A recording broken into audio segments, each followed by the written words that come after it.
This is 9/11 Freefall.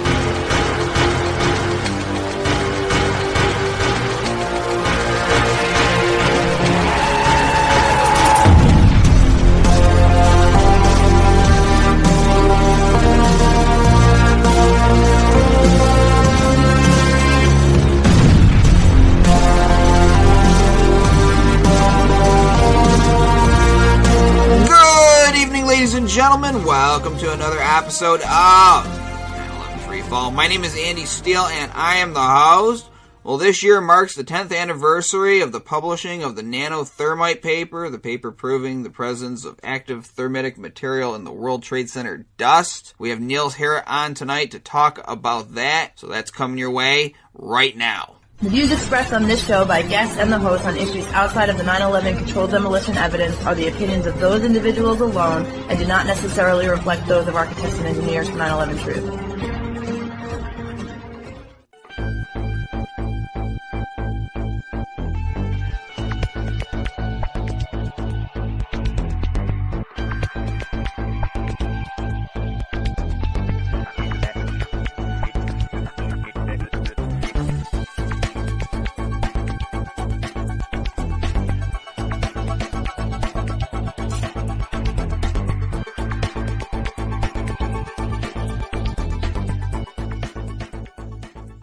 Our guest today is well known in the 9/11 Truth movement for the excellent work he's done, not just 10 years ago, but continuing onward, and it's an honor to know this individual. This is Niels Harrit. He was an associate professor in the Department of Chemistry at the University of Copenhagen, beginning in 1975.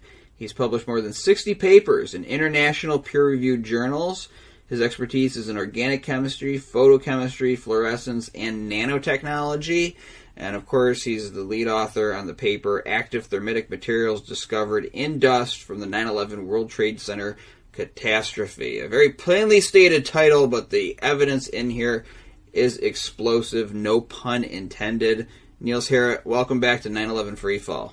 Hello, Andy, and thank you for having me on. So, you've been on the show in the past, and I'm always aware that there's new people waking up to this evidence. I mean, for me, it's such a no-brainer. It's like hearing about the American Revolution. You just know it existed, and the 9/11 evidence, Niels Harrit, and the thermite paper is just one of those facts of history for myself. But there's always people who have never even seen Building 7 coming down. Yeah, and that is the kind of people I'm reaching out to constantly. You know, I'm spending most of my time doing presentations here in Denmark. I live in Denmark and in Vines. I'm going to Sweden tomorrow, actually. And the big challenge is to get the uninitiated in and discover Building 7 and take it from there. And exactly. It's a great challenge, and it takes a lot of effort to do that because, there's no need to preach for the saved. So this is what I'm doing, right? And there are many people, but the number, the percentage is dropping. It was worse years ago. Now most people know, somewhere. Everybody knows that everybody knows. But there's still a big chunk who doesn't know anything. And the kids, I'm also giving presentation on schools, and if you have a gathering of 16 years old, they weren't born at that time, and they have never experienced Denmark at peace. It's different for you Americans, I know. But once upon a time, 20 years ago, we were not at war. And it hurts me a lot to realize that my grandchildren has never experienced Denmark in peace. So that's why I'm doing what I'm doing. I believe that 9/11 is the biggest war stopper when we get through.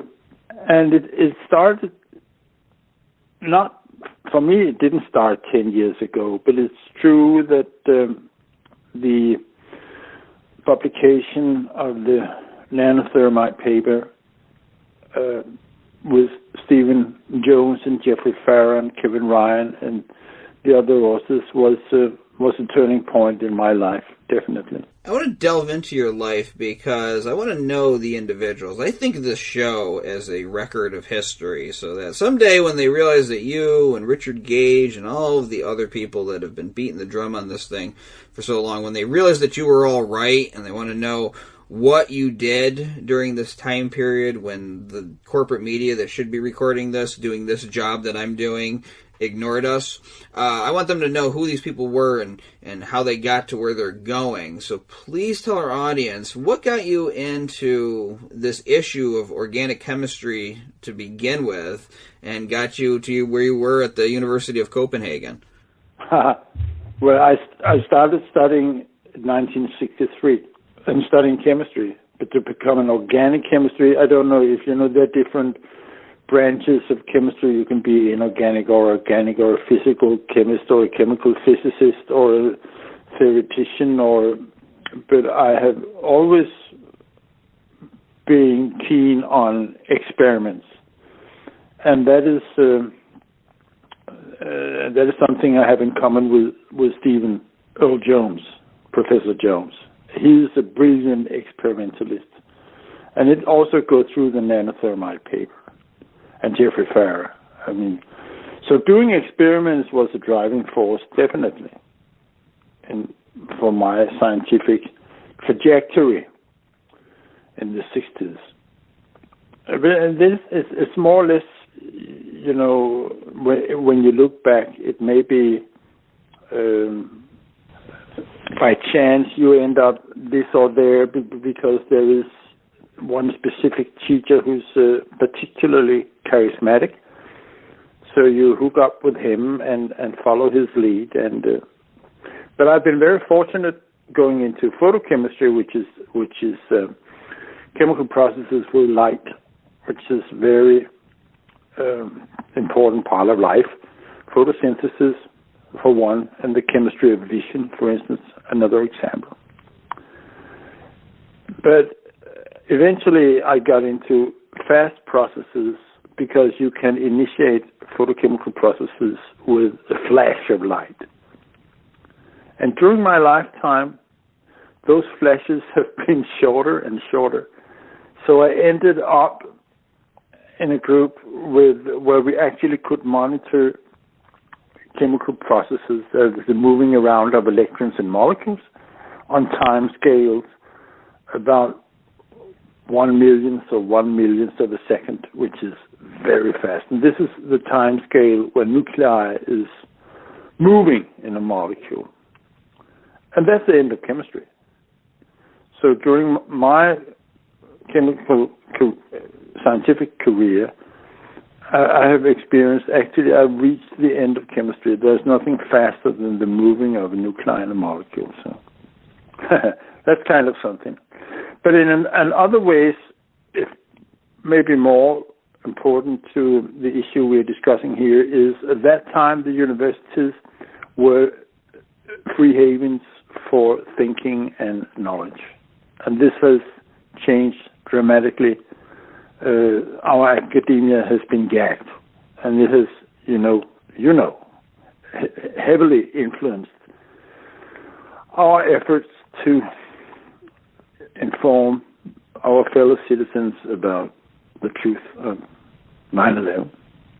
Because, Stephen Earl Jones got out from the university a little sidewards. Myself also, I'm older than Professor Jones, so I left the university at the age of 65. I was more mature for retirement, but a little sidewards, a little muddy affair. And now, academia has been gagged. This has also happened during my lifetime. If you would have told me that this would be the situation 25 years ago, I wouldn't believe you. It's frightening efficiently and fast. The gagging of academia has happened. Well, there was a few comments on my academic life, and I've been retired for 10 years also. Actually, the publication of the Nano-thermite paper was kind of related to how I got out from the university, because I struck a deal with my boss at the university, and I knew that the paper was in the print, and he didn't. So it was fitting. I was free. I didn't have anything to lose speaking out. So it was at the same time. I didn't have a job to lose, and I wasn't sacked, and he didn't have to fire me. Well, you talk about the situation in academia, and I look at it overall. I mean, I would chance to say that this issue, 9/11 truth and what happened at the towers, is one of the most censored issues out there. I mean, they will put out hit pieces to try to put down people making arguments for the case of controlled demolition. We got Richard on C-SPAN, but that took a year and a half of bombarding them and making that happen. But overall, this is the most censored issue, and you see it in academia, you see it in the media, you see it just in overall interactions with politicians here in the United States, the way they run from this topic when you talk to them about it. I don't think any of us ever saw this coming. And I was a pretty young man when 9/11 happened, so I didn't have a lot of perspective to look back on, but times were definitely different, and it's not been a good progression since then. And it won't die. You know, I told you in the beginning that I was giving presentations to uninitiated people, and I'm being invited, say, in a society, and I get 30 good citizens who know absolutely nothing, and the revelation just watching Building 7 going down is shocking to most people. So this issue will never die. I don't think it will die. I don't think they can push it under the rock, and they can hide it under the carpet. They can't do that. It will keep popping up, and it's the soft belly of the dragon. Really, still, it is. That's right, and we're doing our job to keep this issue alive, and I think we've done such a good job that people can't even say Building 7 without thinking controlled demolition, whether they want to agree with us or not. The first thing that they will think about is the idea of controlled demolition there. So that is our hallmark, and we're only going to improve from there. I want to know about you, and you may have said this years ago when you were on this show, but I don't remember it. How did you even get involved in this? Like, when did you come to know that there was a problem with the official story, and how did you get tapped to look into what's in the dust? My discovery, that is a classic, actually. My wife had sent to her a DVD with anonymously by somebody who we later found out who was. And that was a presentation given by Professor Jones from Brigham Young University. And I saw it casually, and then suddenly Building 7 came up, and this was in 2006. And this is about the time when most people are discovering Building 7, around 2006. And this is due to the advent of YouTube. You may imagine that prior to 2005, there was no videos on the internet. So they didn't count on that when they, organized 9/11. There were no videos. But it took speed in 2005, 2006, when people actually could see for themselves what was going on. But I watched Building 7 collapsing on a DVD, and that was a shocker. 2 airliners, 3 skyscrapers. What is happening? That's one thing. And why haven't anyone told me about this? And the other thing is my training as a scientist, trying to understand what's going on. And I'm sorry, I think I'm pretty good at it most of the time. But this I couldn't understand, why this building should suddenly collapse like that. And what happened next is what happened to most. You get a feeling that this is painful. This is not somewhere I want to go. I do not want to pursue this trail. So I tried to forget it for a couple of weeks, but then it came back, and I realized that I had to take a look at it again. Half a year later, I wrote an essay for a newspaper. I had never done that up until that time. And by accident, it ended up in a newspaper. It's always slipped by some... When we get into the mainstream press, it's always a slip by a younger journalist. And this happened, and in that essay, in that newspaper, there was nothing besides the, hey, look, there were 3 skyscrapers. And I was very naive at the time. I thought that if you stood up on a soapbox in the corner of Regent's Park, Speaker's Corner in London, and just shouted the truth out in the vacuum in the air, it would proceed on its own. But then absolutely nothing happened. So I realized that I had to put together a presentation, which I knew I was pretty good at from my university training and my life as a musician, addressing people. But that's not how I got involved with Jones. That was because I was reviewing a paper for a journal called The Environmentalist, written by Kevin Ryan and cohorts. Stephen Jones was on, Frank Legg, I think, was also on, and a couple of other guys, about the emissions from Ground Zero in the air, in the Environmentalist. I was the referee on that paper. And what happened was then, the referee usually is anonymous. The authors do not know the reviewers, but the reviewer, of course, knows the authors. And the reviewer, the referee, has the freedom to contact the authors. And this, I have done that a couple of times. It's a great advantage in that situation, because if you communicate with the authors directly, you can say, hey, I have this and that. I do not like it. I have this, what do you call it? Complaints about the paper. But if you correct it and submit it again, everything will be much easier, because I do not have to write a report. So, but by and large, I got into correspondence with them, and actually indirectly contributed to the paper. And afterwards,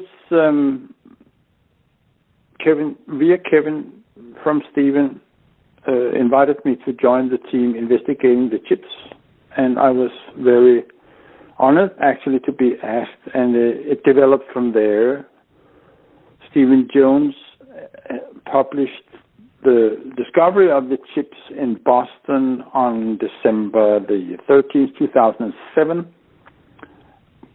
At that time, the work actually was going. So it was about 18 months it took until the final paper came out in April 3rd, 2009. And from one day to another, I was catapulted into global recognition due to, again, a slip from a journalist, because there was a Danish TV station. This was on Friday. And on Monday, there was a Danish TV station who wanted me to come by to their news broadcast, something which is, they're repeating it all the time. They make a news clip, and will be shown probably 10 times an evening. And they asked me to come by and say something about this discovery, which was broken. It was actually by a Danish science site called science.dk. They got the privilege of breaking these news. So the Danish TV station asked me to come on Monday evening and say 10 minutes about this, which I did. And I asked a friend of mine, hey, I'm going on television, can't you record it? But I can't see that station. He said, okay, but please ask somebody else to record it. I said, okay, I'll do my best. And what happened this clip was shown only once from that TV station. Usually they show it 10 times. But there was an editor who said, hey, take it off. But it was recorded, so we could put it up on YouTube later on, and I don't know, it has passed 600,000 views now. So again, a little a little thing accidentally, because my friend, he took his bike the next day and went out to see his friend who had recorded it. And then it took off from there. I know you're hard at work. You didn't just stop with the paper. You've been giving presentations. And I just want for new listeners who may be just getting familiar with you for the first time, and we're talking about the paper and the chips, pretending that you're talking to somebody who has only the most basic chemistry education and you've only got a few minutes to do it. What were basically the findings of the paper? What's the meat and potatoes of what you presented in those pages? Well, you can't do that in 3 minutes, actually. Actually, when I'm doing a presentation, it takes me usually 2 hours to bring a complete, uninitiated person with no knowledge in chemistry until understanding, getting a coherent collapse scenario of World Trade Center. And Richard probably does the same thing. But I and at that time we did not know where do the nano-thermite fits in. It wasn't up until 2011 I really got the point, but we may return to that. Thermite is an old invention. It was published, the chemical reaction was published for the first time in 1893. By a German chemist called Hans Goldschmidt, who discovered when you mix aluminum powder and pulverized rust, let us say that, if you can make them react, the reaction is extremely violent and can reach temperatures of 2,500 degrees centigrade. I don't know how many Fahrenheit that is, but it's about 1,000 degrees beyond the melting point of iron and steel. And it produced molten iron in the process at extreme high temperature. So it's a very useful reaction because it produces molten iron. It can be used for welding and was patented as such already in 1898. But it can also use for destruction. But as an incendiary, it acts by means of heat, while an explosive acts by means of force. An explosive knocks things apart, but an incendiary burns it. Or it's not a fire, but it's very, very hot. The point, I said that the old-time thermite, Hans Goldschmidt thermite, is made by mixing the ingredients, pulverized aluminum and pulverized rust. It's two powders.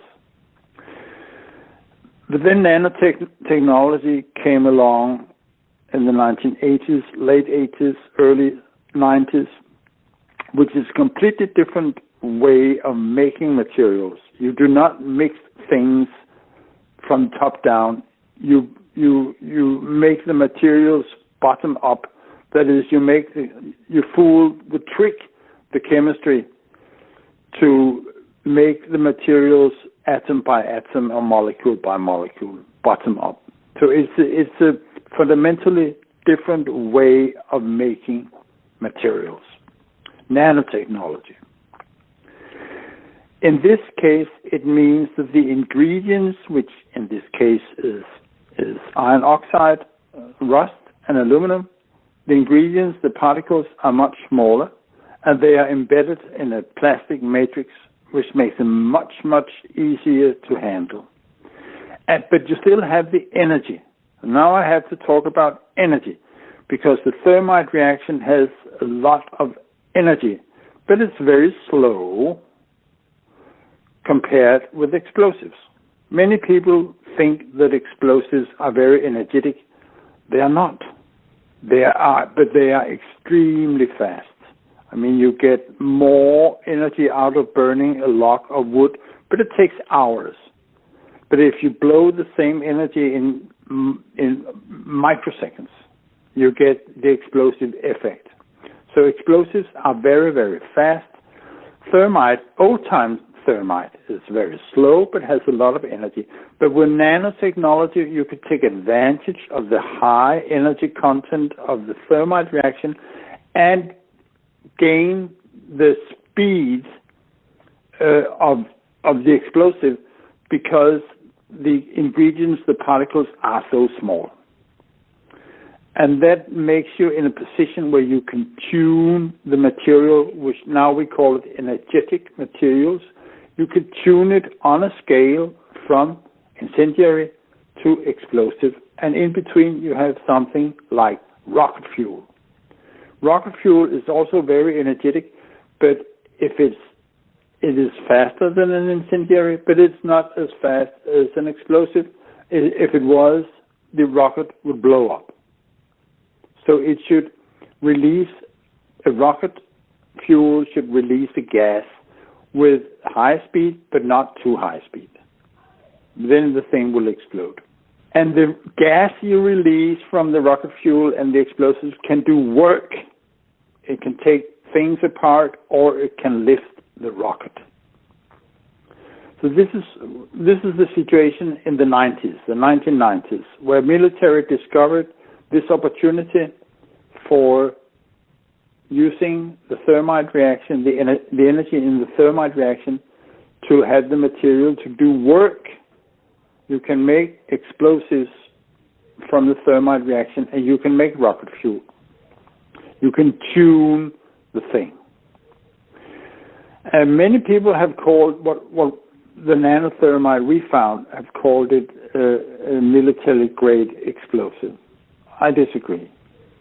We don't know that, and I don't believe it, because my colleague, he has made a recording of a reacting nanochip under microscope, and you can see how it swells, how a gas is being evolved. But it's not explosive, it's more like a rocket fuel. So for a long time, I couldn't make things fit together. Another independent discovery was the sulfidation of the steel, which did not fit into the nanothermite either, because we could not account for that. There was no sulfur in the nanothermite. But as you know, you can add sulfur to the thermite reaction and get thermate, which is very well fitted for cutting through steel beams. And also you had the discovery of the iron spheres in the dust, huge quantities. So, and you could watch on television how the steel beams and the girders were being hurled out from the Twin Towers. So work was being done. Explosives can do work. They can move things around. But it wasn't until Dave Chandler did this video called Smoking Gun of the South Tower Collapsing, because he took a closer look on the fragments being thrown out from the Twin Towers. And then suddenly everything fell into place, because when you have the thermite reaction, I said you form elemental iron, but you also form aluminum oxide, and that is white. If you fire the thermite reaction on the floor in the laboratory, you see a little white cloud over the reaction, and that is aluminum oxide. It is white. And Chandler brilliantly took a closer look on the fragments coming out of the South Tower, and there were fragments which was accelerating faster than free fall, and there were fragments which changed trajectory. Suddenly they were making a 90 degrees turn, and they were wiggling. They were not falling naturally. And then suddenly the whole thing snapped, because this is, as well as I believed, the nano-thermite in action. Not as an explosive, not as a rocket fuel, but as something in between. We're missing the word here. There is no word for it.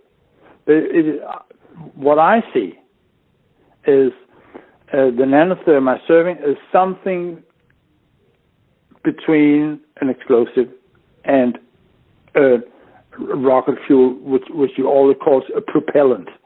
That's a technical term for rocket fuel. And once you've seen it, everything fits. So a coherent collapse scenario for World Trade Center requires 3 energetic materials. Explosives are being used, obviously. And we don't know the chemical composition of these explosives. They could be conventional, what we call molecular explosives, or they could be thermitic. We don't know that. Also, you see steel beams being cut. And this is done by thermate, and Jonathan Barnett's work has proven unambitiously the thermate was used to cut the steel beams. And the third energetic material, this is what I believe is a hypothesis, but it fits nicely, is that the nano-thermite served for blowing the steel beams and the girders out of the Twin Towers. Because every fragment you're seeing being thrown out from the Twin Towers draws after it a completely homogeneous white smoke trail.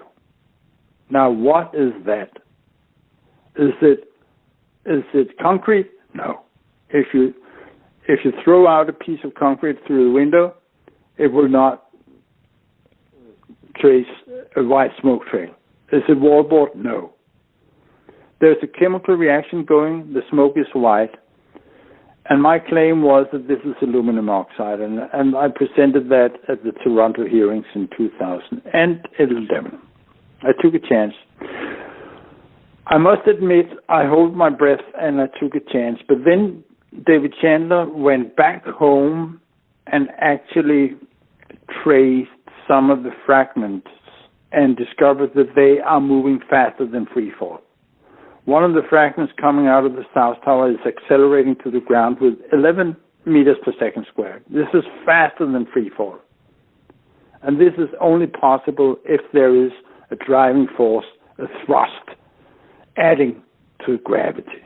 And once you've seen it, once you see next, I'm showing Chandler's videos of North Tower and the South Tower in my presentation. I've seen it probably 1,000 times now, and I'm still in awe by the scenario.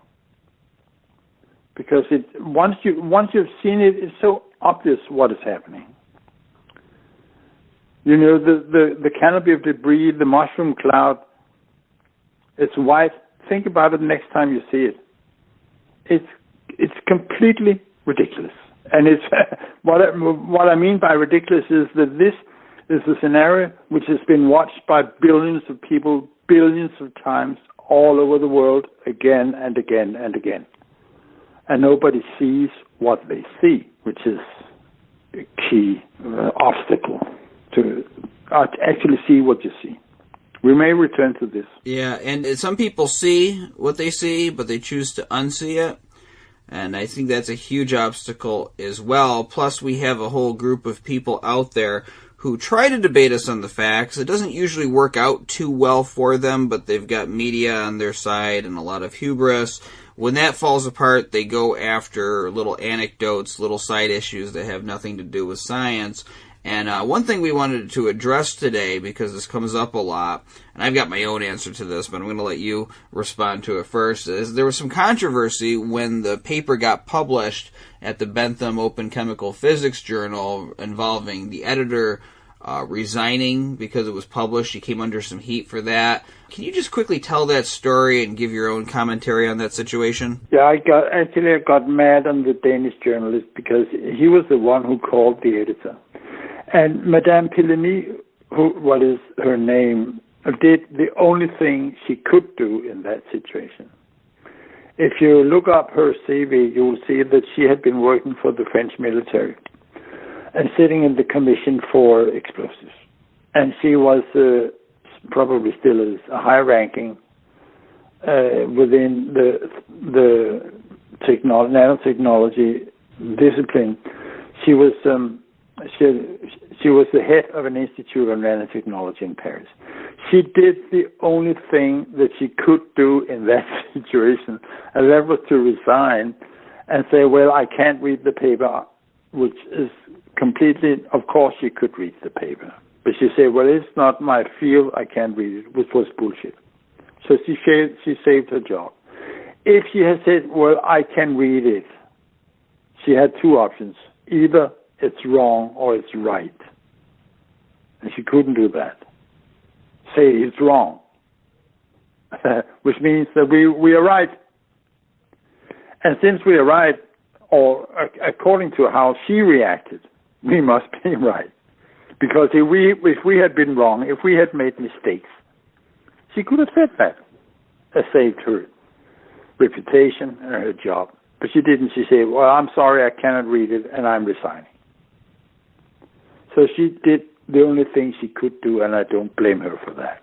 If she wanted to keep her position as a high-ranking academic. And that's the story. So and she claimed that it had been published without her knowledge. People have what was it? Maybe naive understanding of how academic publications working. You said in the introduction, I've published more than 50 papers. It's more than 60 actually, and it's not actually. There are many of my colleagues who have made hundreds. I have never communicated with a chief editor. You don't communicate with very rarely if there's only one people in editorial. But usually you're communicating with the secretary who's doing all the things, and the chief editor is somebody sitting on the top and putting her or his name on the journal, and that's it. They don't mingle with the daily routines. So there's nothing unusual in that at all. And it was reviewed according to common procedures. Actually, one of the referees was a little pain in the ass because he requested additional control experiments, which delayed the whole thing for 3 months. I was a little pissed. But in the end, actually, the paper got better because we had more time to refine some of the arguments. And so maybe I should thank him for that one day. So there's nothing unusual in the whole thing. There were 4 reasons for why this paper was chosen. Because first, it's open. It's an open journal. It means that you can read it. Otherwise, you would have to pay to read it. And second, it's a very long. I should add, but this is made an irrelevant story. Why we have open journals at all? It's because all the publishing companies had simply cranked up the subscription fees to the old journals, so they were beyond reach for ordinary people, ordinary scientists, to subscribe to the old journals. So during the 80s, there was this movement for the open journals. The scientists have always paid for having their stuff published, either by subscription or by what is called page charge. So there's nothing new in that. That you actually put the things out for free and then you pay for the production costs. This was an open journal. But this was selected for 4 reasons. First, it was an open journal. You can read it. Everyone can read it. Otherwise, I'm not at the university anymore, so I have to go to the library if there's anything I want to read. That's one thing. Second, it was a very long paper. And usually, if there is a printed version, you do not accept long papers because it's simply too costly to print them. Third, in an open journal, we kept the copyrights of all the pictures, all the pictures in the paper. We maintained the copyrights. If it had been one of the old journals, the copyright goes to the publisher. So if you want to use one of the pictures, you have to ask the publisher every time. And fourth, my dean, the top boss here at the University of Copenhagen, was on the advisory board, external advisory board, and his name was Anderson, so he was even on top of the list. So it was my super boss here, my dean for science at the University of Copenhagen, was an endorser of this journal. And this was a good 4 reasons for publishing it there. What's more to add about this? The most important thing of our conversation here is, if you may have noticed, that I am submitting to you a coherent collapse scenario for World Trade Center. There's nothing we do not understand now. There's many things we do not know, like the chemical identities of the explosives. But there's nothing we do not understand. And there's no contradictions. It's consistent, coherent. That's right, and the evidence is solid, and because of the work of you yourself and so many others who are on that paper, the 9/11 Truth Movement, the laymen out there who haven't taken all the time to study the subjects as well as you have something that can be presented to our politicians, can be presented to the media. I mean, we got a gentleman out there who buys a copy of this paper and sends it out to various media outlets like the New York Times and such on a consistent basis as part of his outreach. And so this thing has been floated around more than you and I will ever even know, probably. And that's why we're talking about it today, because it's the 10th anniversary of this paper being around. Yeah, and do you remember Joe Biden had it handed to him? Did you see that? I don't remember that specific instance. I know a lot of politicians have had it handed to them. Tell us about that. He might be president next. Yeah, I can send you the video, actually. But I cannot. There's also, I don't remember, this was this activist from California, from We Are Change, Los Angeles, I think. We Are Change Los Angeles. He was tracking down politicians and confronting them on camera in the public domain, and one of them was Joe Biden. So you're coming president. No, we don't think that. But at least he is running for the Democrats now.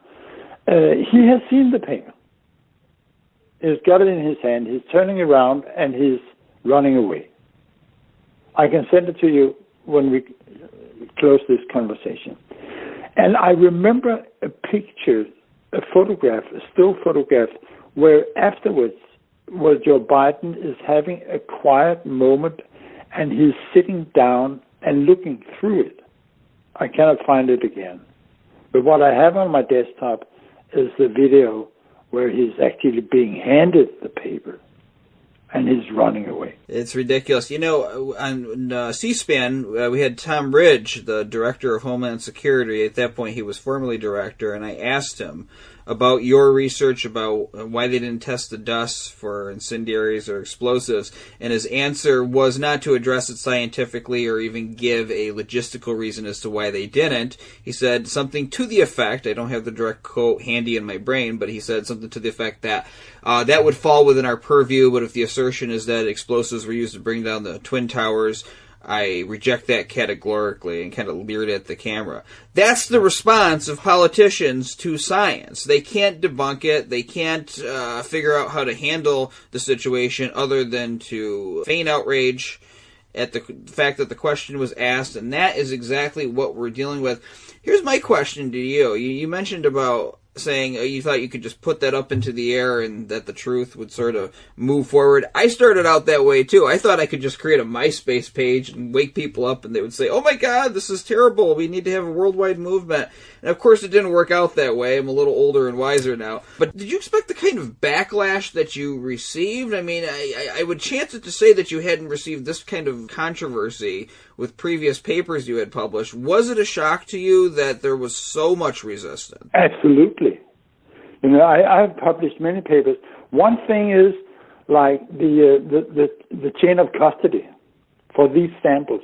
Just to show you an example how when we wrote up the paper, because we had 5 samples at that time, but the fifth of them, the person who had delivered them to us did not want to come forward. So we removed all the data from that sample, and there's only 4 samples in the paper. And the people who have submitted them, their videos, how they got the samples, where they found it, the exact timing. They have signed affidavits for swearing how they got it, how they had been stored, how it was passed on to us, etc., etc. The chain of custody for these samples. So I thought that was ridiculous. I said to the other guys, hey, never in my lifetime have I experienced or can I imagine that anyone would claim or would charge us for falsifying the samples for what do you call it, mingling with the samples. But the others, Jones in particular, claimed, no, we've got to have this in. But I said, why should we spend 3 pages on that? I said, we have to do that. He was right. I was wrong. Because how many people have come and said, well, how are you sure that they have not been tangled with these samples? I said, where's the chain of custody in the paper? This was the response. I thought it was ridiculous. But Jones was right. No, we got to fight for every inch. The normal rules do not apply when it comes to this issue. I mean, we've got news sites taking down articles within hours of them getting published now when they just report even-handedly about our lawsuit. I mean, we're at a level of censorship now I never thought we would have seen in this country in particular. And so that's just the latest manifestation of this entire censorship curtain that we've been dealing with. And so, yeah, we have to document everything, and to which case I agree with documenting everything, because there's a lot of people that are going to mentally resist this. I've had people make arguments, smart people try to make arguments that there may have been an earthquake or something that brought down Building 7 on September 11th. I mean, that's ridiculous. That would be horrible luck for the city of New York to have an earthquake the same day as 9/11. But they will go to those extents in their mind to try to avoid what is obviously right in front of them. And it used to be that people would get angry about this. The media would feed this mass outrage by acting so disdainful and putting on little sour faces on TV when they would talk about this issue. But I've noticed some changes myself. Before I kind of pollute the response from you with my own observations, in your own view, do you feel that the environment has gotten better or worse in the general public, not the media or the government, but in the general public, and being able to be more open-minded to this issue? It's getting better. We're doing also quite a bit of street activism, passing out flyers. Prior to when I'm giving a presentation, we usually go out and pass out flyers. And years ago, people, as you say, would be angry and yelling at you and calling you things. Now they're interested and say, oh, and say thank you. It has changed. But I think that's a general pattern, because nobody trusts authority anymore so much. I mean, it's cracking. We have been fooled so many times, and they're quite open. They don't even pretend that they don't make excuses for invading Venezuela anymore. They just do it. I mean, they've given up fooling people. So I think this is a general trend. People are being more, and here in Europe, we have social movements. You may have heard about the yellow vests. Right. And you may have heard about Brexit. You may have heard about there's a German protest party. We're having elections for the European Union here on this Sunday. And there have been many, so the people don't trust the authority, the powers, so much anymore. And they can feel it's not consciously, they can just feel it.